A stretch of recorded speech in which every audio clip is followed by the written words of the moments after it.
There we go. We are live. So hey, everybody! It's your girl Miss Trina with Chat with Trina, and I'm on a special day, on a special time, because today is our special friend Tito Alarms. It is his birthday. I remember his birthday because it's always on Cinco de Mayo. So that's an easy way to remind. I don't know. The senator asked me yesterday how old he was. I was like, I don't know that, but I know his birthday is on Cinco de Mayo. But my friend DJ Corey is joining me. He had a very special friendship with Tito as well as I did, longer than I did, much longer than I did. So I wanted to ask him to come on and for us to share a few memories about Tito on his birthday. I'm gonna just say this real fast up front is that I am planning something because I just don't want Tito's memory to go away. I want us to always remember him and all the things that he did for the community because he did so much for the community, including a Valentine's dance for seniors, Thanksgiving, giveaway food for Thanksgiving, like so much he did, and a scholarship. He gave money, a lot of money to people going to college. So we're gonna dive right in. DJ Corey, how are you? I'm doing well, young lady. How are you doing? I am good. It's always a pleasure to see and talk to you and be in your presence. The same to you. What do you remember about Tito? Let's talk this. Man, me and Tito go back well over 20-something years. I mean, Wow. I remember the first time I met him, and he was a bar back at the club, and from day one, he's always been just nice. And I mean, from the bar back to when he was a bartender hooking me up, and I mean, anything anybody wanted, if he was your friend, you can have, and he goes vice versa. Anything he needed, he can get from me. And I just want to wish him a very happy heavenly birthday and let his family and everybody know that I miss him very much. Very much. He was one in a million, and there's not going to be anybody else like him. Never. Do you still get that funny feeling that I get? I know when I go in there. First of all, I don't see him when I'm passing by. I don't see him standing outside. So it's like, you know. Exactly. No offense to Fred and the new administration, Yes, but not at all. he was the rooster. You know, after Charles and everybody else, he was the rooster. Right. And you'll never see that little face again, man. And it's an eerie feeling. I'm not gonna lie. It's an eerie, yeah. Some days I can get through it, but then some days just be like, it's just. And again, nothing against anyone that's there. It's just right. Something's missing, and it's exactly. You know, so yeah.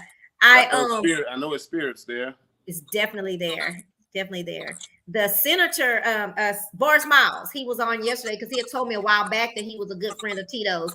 He knew Tito when he was running the parking thing. Uh-huh.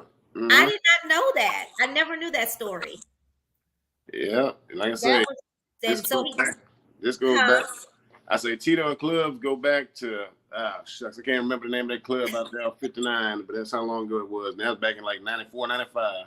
Wow. So he did this. And that's why Boris Miles says he's like the epitome of the American dream. Because he came here and he worked. He didn't ask anybody for anything. He worked, saved, and built. Oh yeah. Definitely that. And that's he would always love to talk about finances and stuff with me all the time. He told me, and from the things I would hear him say to me was he would teach me everything. He taught me so much, Corey, but I don't think he really wanted me to go into the club business.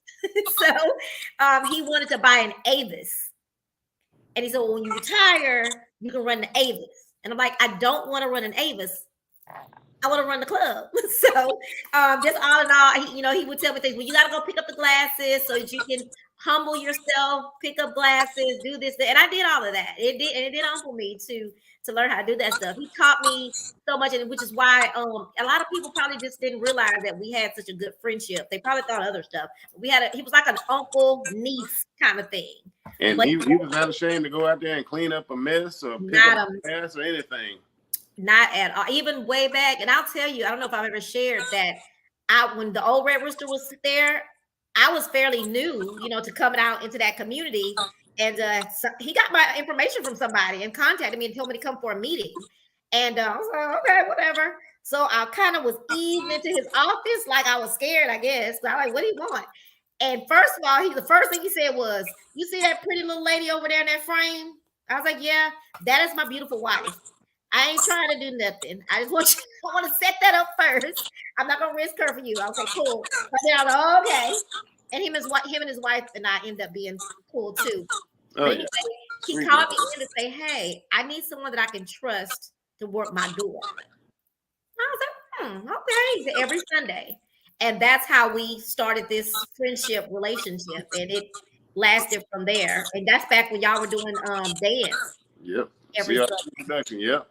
And Mhm. even when that came about, I just made one call. I'm like, "See, I need a favor, man. What can you help me and friends? I want to do this little monthly dance." He's like, "Man, cool, whatever you want, man, whatever you want." I was like, "Hey, man, appreciate it." And to Yeah. this, it's still lingering on. Still laboring on, laboring on. And you yeah, so I wanted to do something to remember him, and I knew that you're special and you have a special place for him in your heart. It's still hard for me, and I know it, I can see it in your face sometimes when I even say the name that. And I find myself saying his name to people like, "Oh, me and Tito, we did this, that, or other. We had this event," or it comes out because we did it was so much. Exactly. Especially remember when we had to move from the OST to Chateau, and then Yep. All that that was bouncing a crazy around. time. All Crazy that time. bouncing around. But I mean, he found a new home, and unfortunately, that was his demise at the place. But I mean, Yeah, life is what it is. it is, and I tell people that and I'm very honest about it. At that time, he and I would have our fights, and so it was almost like a child trying to break away and be grown. We would have that, and he'd be trying to say, "You still a child. You can't run till you walk." And so so at the time he passed, unfortunately, we were not talking, which is hurts even more. But his beautiful wife talked to me and told me, he loved you, just making me know that don't take that guilt with you because it was, I mean, it wasn't like it was a bad thing on me or him. It's just we both were like, oh, I'll see her in 2 or 3 weeks. We'll be fine in 2 or 3 weeks, which is why I say when things are so small, we got to be careful about them lingering on because you don't know. We didn't have the chance to, come back and be like, oh, it's okay, we good. Yeah. That's what sucks. Well, Corey, I do want to thank you. Do you have a favorite memory or something you remember the most about Tito? Anything that happened with y'all? Man, it's just all the conversations we had. I can't just name one. Right. It's so many through the years. I mean, but he was a very smart man, especially about finance. I learned a lot from him about that. Yeah, yeah. And that's true. You wouldn't think that until you have a conversation with him, Oh yeah. and he'd be like, oh my gosh, he has a huge brain that thinks so much.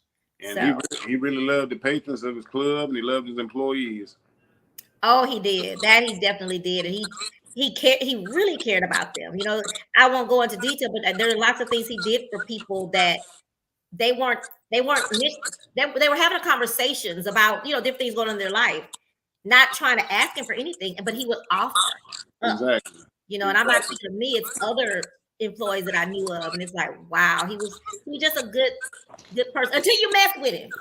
Right. Right. Right. You know how to get you off of him if you mess with him. So he was nice and everything. But Corey, I want to thank you so much.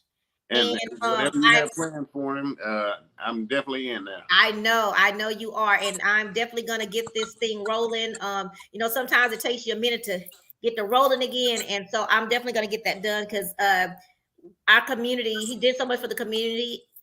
I want to make sure that continues to grow and stay under his name because he deserves that. And he did multitudes of things for other people other than the dance community. A lot of people don't know about That's it. what I meant. I meant the community, like is in the world community, like what I mean. Exactly. All those, I mean, busing people to get food for Christmas and Thanksgiving. I mean, that was a huge thing. And those seniors coming for the Valentine's dance, like Exactly. that. I mean, just so much. And then just sometimes reaching into his pocket to help somebody. You know what? Memory. I'm gonna mention this. Remember when Doc died? Yeah. They had this event, and I don't think the event made that much money. So he matched, Yeah. not offer the venue for the repast, he matched what I they made remember. to make Trust me. sure. I remember that. I Yeah. remember that. Yeah, I remember that. So things like that is what I don't know if everybody knew how gracious he was and how giving he was, to people. So, but And Corey, if you were his friend, he would never say no. say that again. If you were a friend of his, he would never say no. He would never say no. He called me spoiled one time, but that's okay. He told Fred, "You gotta quit spoiling her." So, but anyway, I thank you for joining me for these few minutes. I just really wanted to make sure that we did something, no matter how small it was, to honor him and remember him on this day. I'm not going to be able to make it to go out to the Red Rooster tonight, but I want to do my own share of remembering him and my friend. And I thank you, Corey. And definitely we'll be getting in touch with you once we get a jump on this thing. Once I get a jump on this thing. Definitely do that. Definitely do that, because I definitely want to be a part of it. All right. Thank you, Corey. You have a good evening. You too, young lady. Bye. Bye-bye.